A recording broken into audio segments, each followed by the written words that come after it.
ఆహా! అద్భుతః! ఏంటి ఏం చెప్పకుండానే అద్భుతః అనేస్తుంది అనుకుంటున్నారా? ఏం లేదండి.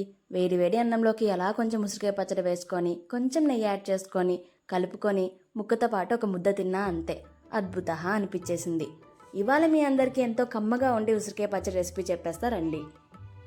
ముందుగా ఫ్రెష్‌గా ఉన్న ఉసిరికాయలు తీసుకొని బాగా వాష్ చేసుకోండి. వాష్ చేసుకున్న తర్వాత అసలు తడి అనేది లేకుండా బాగా క్లాత్‌తో తుడుచుకోండి. ఇప్పుడు ఉసిరికాయలు అన్నిటికి 4 సైడ్స్న ఘాటు పెట్టుకోవాలి చాక్తో. ఇప్పుడు వీటిని డీప్ ఫ్రై చేయాలి. శనగల నూనె లేదా నువ్వుల నూనె వాడాలి. ఆ రెండిట్లో ఏది వాడినా టేస్ట్ చాలా బాగుంటుంది. ఒక 5 మినిట్స్ డీప్ ఫ్రై చేయండి చాలు. 2 టేబుల్ స్పూన్ మెంతులు ఫ్రై చేసుకొని పక్కన పెట్టుకోండి.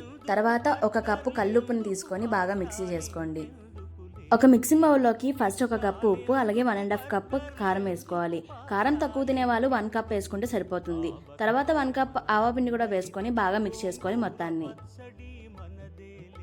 ఈ మిక్స్ చేసుకున్న మొత్తాన్ని కూడా మనము ఇందాక ఉసిరికాయలు దేంట్లో అయితే డీప్ ఫ్రై చేసుకున్నామో ఆయిల్లో వేసుకొని బాగా కలుపుకోవాలి. తర్వాత ఉసిరికాయలు కూడా వేసుకొని బాగా మిక్స్ చేసుకోండి.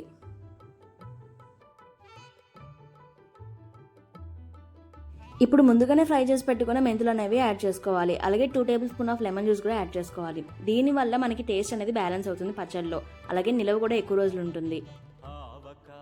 అంతే అండి. ఒక 2 డేస్ పక్కన పెట్టేసుకుని ఊరనివ్వాలి పచ్చడిని. రోజుకు ఒకసారి బాగా మిక్స్ చేసుకొని పక్కన పెట్టుకోవాలి. 2 రోజుల తర్వాత బాగా కలుపుకొని ఉప్పు చూసుకోండి. మీకు తగ్గట్టు ఉంటే గనక దాన్ని అలాగే ఉంచుకోండి, లేదంటే సరి చేసుకోండి. ఫైనల్గా పచ్చడిని గాజు సీసాలోకి లేదంటే మంచి ప్లాస్టిక్ డబ్బాలోకి వేసుకొని స్టోర్ చేసుకోండి. చాలా టేస్టీగా ఉండే పచ్చడిని ఇలా చాలా సింపుల్ ప్రాసెస్లో చేసేసుకోండి.